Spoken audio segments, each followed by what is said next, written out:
اپنے جو الفاظ ہے اس پر کوئی پشیمانی نہیں کرتا، کیونکہ ان کو اس بات کا اندازہ ہے کہ یار ہم جتنی زیادہ بد تہذیبی، جتنی زیادہ بدتمیزی، جتنی زیادہ بونگیاں ماریں گے، عمران خان صاحب کے نزدیک ہماری جو ویلیو ہے وہ اتنی زیادہ بڑھ جائے گی۔ آلدو ایک توقع ہے شاید فواد چودھری صاحب اس بات کو مان لیں۔ کہنے کا مطلب یہ ہے کہ یہ جو لڑائی ہے یہ آگے بڑھتی چل جا رہی ہے، اور رانا ثناء اللہ صاحب جو وفاقی وزیر داخلہ ہیں، انہوں نے ایک انٹرویو دیا ہے فروخ وڑائچ کو، اردو پوائنٹ، اور اس انٹرویو میں نے یقین جانیے کہ واقعتاً خطرے کی گھنٹیاں نہیں بلکہ بہت کچھ بجا دیا ہے، اور اس کے اندر اس بات کا اندازہ ہوتا ہوا نظر آ رہا ہے۔ وفاقی وزیر داخلہ اگر بات کہتا ہے تو پھر اس بات کو آپ کو سنجیدگی سے لینا پڑتا ہے۔ وفاقی وزیر داخلہ اگر یہ بات کہتا ہے کہ جناب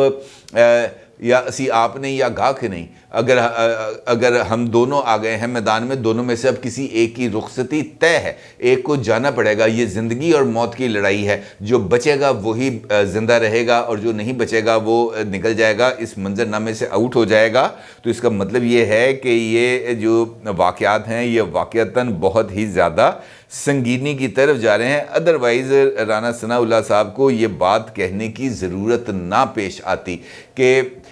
جو یہ سروائیول ہے، سروائیول اگر آپ نے اس کو ہمارے لیے زندگی اور موت کا مسئلہ بنا دیا ہے تو پھر ہم اس کو زندگی کی لڑائی سمجھ کے لڑیں گے۔ زندگی اور موت کی لڑائی کے اندر آپ کو پتہ ہے کہ ایک نے فاتح ہونا تھا اور الٹیمیٹلی موت ہی فاتح ہوتی ہے۔ دو مخالفین کے درمیان جب لڑائی ہوتی ہے تو دونوں میں سے کسی ایک کا جانا طے ہوتا ہے، یا وہ زخمی ہوتا ہے یا مر جاتا ہے یا وہ میدان چھوڑ کے بھاگ جاتا ہے۔ اب رانا ثناء اللہ صاحب جس اگریسو ٹون کے ساتھ بات کر رہے ہیں اور وہ یہ کہتے ہیں کہ جناب عمران خان اور عمران خان کی جماعت نے ہمیں دشمن نمبر 1 کنسیڈر کر دیا ہے، ایک دشمن اپنا ڈکلیئر کر دیا ہے، ہم بھی ان کو اپنا دشمن نمبر 1 ڈکلیئر کرتے ہیں۔ پھر جن سے سوال ہوتا ہے کہ جناب اگر آپ نے محاذ رائی یا تصادم کا راستہ اختیار کر لیا تو پھر انارکی ہوگی، تو رانا ثناء اللہ صاحب آگے سے کہتے ہیں کہ انارکی اس سے بڑھ کر اور کیا ہوگی جو ہو رہی ہے۔ ہر روز مذاق اڑایا جاتا ہے، ہر روز قانون کی خلاف ورزی کی جاتی ہے، اور اگر اب اس طرح کا کوئی معاملہ ہوگا، ہماری ذات کے اوپر کوئی بات ہوگی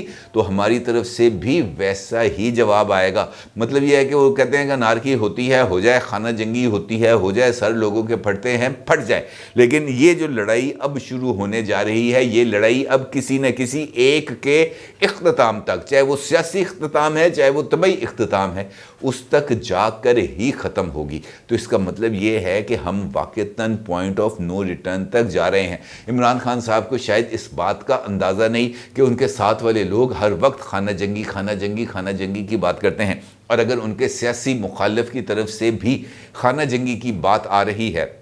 اور وہ اس وقت لڑائی کے اوپر آمادہ ہیں، تو اس کا مطلب یہی ہے کہ اگلے الیکشنز جو ہوں گے وہ بہت ہی زیادہ خون ریز الیکشن ہوں گے، اور اس خون ریزی کو روکنا بہت زیادہ ضروری ہے۔ اب یہ جو 7 دن جس کا میں نے آپ کے ساتھ گفتگو کے آغاز میں ذکر کیا تھا، یہ امپورٹنٹ ہے، بہت زیادہ امپورٹنٹ ہے، اور اس کی 2 وجوہات ہیں۔ ایک تو یہ کہ سپریم کورٹ آف پاکستان نے اس درخواست کو جو ہے سبطین خان اور مشتاق غنی صاحب کی طرف سے جمع کرائی گئی تھی سپریم کورٹ آف پاکستان میں پنجاب اور خیبر پختونخوا میں انتخابات کے التوا کے حوالے سے، اس کو نمبر لگ گیا ہے اور اس نے اب فکس ہونا ہے سماعت کے لیے۔ اچھا، اصولی طور پر اگر آپ ان کی ویب سائٹ پہ جائیں سپریم کورٹ کی، تو وہاں پر آپ کو اس پٹیشن کے اوپر نمبر لگا ہوا نظر آتا ہے، اس کا اسکرین شاٹ بھی آپ اپنی اسکرین پر اس وقت بھی دیکھ سکتے ہیں۔ اچھا، اصولی طور پر یہ ہوتا ہے کہ کوئی بھی پٹیشن جاتی ہے رجسٹرار صاحب کے پاس جاتی ہے، رجسٹرار صاحب اس کو دیکھتے ہیں اور عمومی طور پر ابتدائی اعتراضات پٹیشنز کے اوپر فائل کر دیے جاتے ہیں، اور ان اعتراضات کے فائل ہونے کے بعد اس کی چیمبر سماعت ہوتی ہے، اور پھر جج صاحب جو ہیں عمومی طور پر وہ اعتراضات یا تو برقرار رہتے ہیں یا اعتراضات مسترد کر دیے جاتے ہیں، اور اگر اعتراضات مسترد کر دیے جائیں تو پھر وہ درخواست سماعت کے لیے فکس ہو جاتی ہے۔ یہ والی جو درخواست ہے سبطین خان اور جو ہے مشتاق غنی صاحب کی الیکشن کمیشن کے طرف سے انتخابات کے التوا کے حوالے سے، اس پر رجسٹرار آفس کے اعتراضات بظاہر ابھی تک اس کی خبر نہیں آئی کہ اعتراضات لگائے گئے تھے یا نہیں لگائے گئے تھے، اور اس کو بغیر ہی اگر اعتراضات کے بغیر ہی سماعت کے لیے فکس کرنا ہے تو یہ بھی ایک بہت ہی ایک اس بات کی طرف اشارہ ہے کہ جناب وہاں پر بھی کچھ نہ کچھ اور چیزیں چل رہی ہیں، کچھ اور طریقے سے سپریم کورٹ آف پاکستان اس معاملے کو دیکھ رہی ہے اور ارجنسی ان کے ذہن میں پائی جاتی ہے۔ اب اس درخواست کو فکس کرنا ہے۔ آج ویک کا آخری دن ہے، سنڈے ہے، کل سے نیا ویک کا آغاز ہوگا، کل سے عدالتی جو کارروائیاں ہیں وہ اس کا آغاز ہوگا، اور ممکنہ طور پر یہ والی جو درخواست ہے جو انتخابات کے التوا کے حوالے سے ہے، یہ درخواست جو ہے وہ کل ہی سماعت کے لیے فکس کی جائے گی۔ کل ایک بینچ بنایا جائے گا اور وہ بینچ کے اندر اس درخواست کو فکس کیا جائے گا اور پھر اس کیس کی سماعت ہوگی، اور میرا یہ خیال ہے کہ یہ کیس کچھ زیادہ لمبا نہیں چلے گا، ہفتے اور 10 دن کے اندر اندر ہی اس کیس کا فیصلہ ہوگا۔ اور اب اس کیس کا فیصلہ یہ ہونا ہے، بلکہ اس کے اندر 2 پہلو ہیں۔ ایک تو یہ کہ انتخابات کے التوا کے حوالے سے الیکشن کمیشن آف پاکستان کا فیصلہ لیجیٹیمیٹ ہے، درست ہے یا غلط ہے، اور دوسرا کہ اس انتخابات کے التوا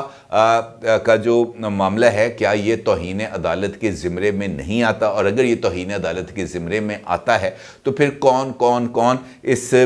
جو ہے کٹہرے میں آئے گا اور کس کس کے خلاف توہین عدالت کی کارروائی ہوگی، اور یہی معاملہ ہے جو ہفتہ 10 دن ہے، اور اسی ہفتے 10 دن کے اندر باقی فیصلے ہونے ہیں۔ باقی فیصلے آپ یقینی طور پر جاننا چاہیں گے کہ کون سے ہونے ہیں۔ اگر آپ دیکھیں موجودہ صورتحال میں انتخابات مجھے ہوتے ہوئے نظر نہیں آ رہے، اگر یہ فیصلہ آ بھی جائے تب بھی مجھے الیکشنز ہوتے ہوئے نظر نہیں آ رہے، کیونکہ جو حالات اس وقت بن گئے ہیں اور اکنامکلی جو کنڈیشنز ہیں پاکستان کی وہ جس حد تک مزربل ہو چکی ہیں، ان حالات کے اندر الیکشنز ہوتے ہوئے نظر نہیں آ رہے، اور جس طریقے سے پولیٹیکل ٹیمپریچر اس وقت پیک پہ چلا گیا ہے، ایک دوسرے کا جو ہے وہ کھنے سینکنے کی بات ہو رہی ہے، ایک دوسرے کو براہ راست دھمکیاں دینے کی بات آ رہی ہے، ایک دوسرے کو گھروں کے سے باہر نہ نکلنے دینے کی بات آ رہی ہے، خود نہیں یا اگلا نہیں، اس طرح کا پیمانہ سیٹ کیا جا رہا ہے، آپ ہے نہیں یا گاہ کہ نہیں، اس طرح کا اگر ماحول کریٹ کیا جا رہا ہے تو اس کا مطلب یہ ہے کہ ایک انارکی کی، ایک خانہ جنگی کی ایک ایسی خدا نخواستہ کیفیت ہے جو ڈیولپ ہونے جا رہی ہے، اور موجودہ حالات کے اندر مجھے نہیں لگتا کہ پاکستان کی اسٹیبلشمنٹ اس طرح کی صورتحال کو کسی بھی صورت جو ہے وہ قبول کر سکتی ہے۔ اب اس صورتحال کو اوائڈ کرنے کا راستہ کیا ہے؟ اوائڈ کرنے کا راستہ ایک طرف تو یہ ہے کہ ایک گرینڈ ڈائیلاگ کے اندر ہی حکومت اور اپوزیشن دونوں کو انتخابات کے لیے کسی ایک متفقہ تاریخ پر قائل کر دیا جائے، اور اس گرینڈ ڈائیلاگ کے لیے میں نے آپ سے کہا کہ پس پردہ کچھ کوششیں کی جا رہی ہیں، اور کچھ جو ہیں پولیٹیکل کردار جن کی دونوں طرف یعنی حکومت کے لیول پر بھی اور عمران خان کے کیمپ کے اندر بھی کسی حد تک ایکسیپٹنس موجود ہے۔ عمومی طور پر عمران خان صاحب کا کیمپ کسی بھی دوسرے بندے کی بات کرنا یا بات سننا پسند نہیں کرتے، لیکن کچھ ایسے لوگ ابھی بھی موجود ہیں جیسے چودھری نثار علی خان صاحب ہیں، ان کی شہباز شریف صاحب کے ساتھ بھی بڑی اچھی سلام دعا ہے، اور ان کی عمران خان کے ساتھ بھی سلام دعا ہے، اور اسٹیبلشمنٹ کے اندر بھی ان کی بڑی یس ہے۔ تو کچھ ایسے کردار ہیں جو پس پردہ رہ کر کچھ رول پلے کر رہے ہیں، اور ان کے ساتھ ساتھ کچھ ایسے بیوروکریٹس ہیں جن کے عمران خان صاحب کے بھی ساتھ اچھے تعلقات ہیں اور موجودہ حکومت کے ساتھ بھی وہ کام کر رہے ہیں۔ ان کو استعمال کرتے ہوئے کچھ درمیانی راستہ نکالنے کی کوشش ہو رہی ہے، اور یہ بات طے ہے کہ اگر درمیانی راستہ نکل آئے تبھی ایک ون ون سچویشن ڈیولپ ہو سکے گی، اور اگر خدا نہ خواستہ کوئی درمیانی راستہ نہیں نکلتا اور عدالت اپنا فیصلہ دے دیتی ہے، اور عدالتی فیصلے سے پہلے بھی کوئی راستہ نہیں نکلتا، عدالتی فیصلے کے بعد بھی کوئی راستہ نہیں نکلتا، تو پھر ہم ایک حادثے کا شکار ہو جائیں گے، اور شاید جو ہے نا ہمارا جو پولیٹیکل سسٹم ہے وہ بہت ہی زیادہ طویل ہو جائے گا اس کی ریوائول، اگر ایسا نہیں ہوتا۔ اگر تو بات چیت سے معاملہ طے ہو جاتا ہے تو ٹھیک ہے، اگر بات چیت سے معاملہ طے نہیں ہوتا تو پھر اس کے بعد کچھ نئی لائن اپس بنیں گی، کچھ نئے اقدامات ہوں گے، کچھ پسندیدہ کچھ ناپسندیدہ، وہ کہتے ہیں نا پھر راتاں لمیاں ہو جانیاں، وہ کہتے ہیں نا کبھی کے دن بڑے کبھی کی راتیں، تو پھر اس طرح کی سچویشن ڈیولپ ہوگی کہ عمران خان صاحب جو انتخابات چاہتے ہیں شاید ان کو پھر اگلے کافی عرصے تک انتخابات ملے ہی نہ۔ اپنی رائے کو ضرور اظہار کیجیے گا. آپ کا بہت شکریہ. اللہ حافظ.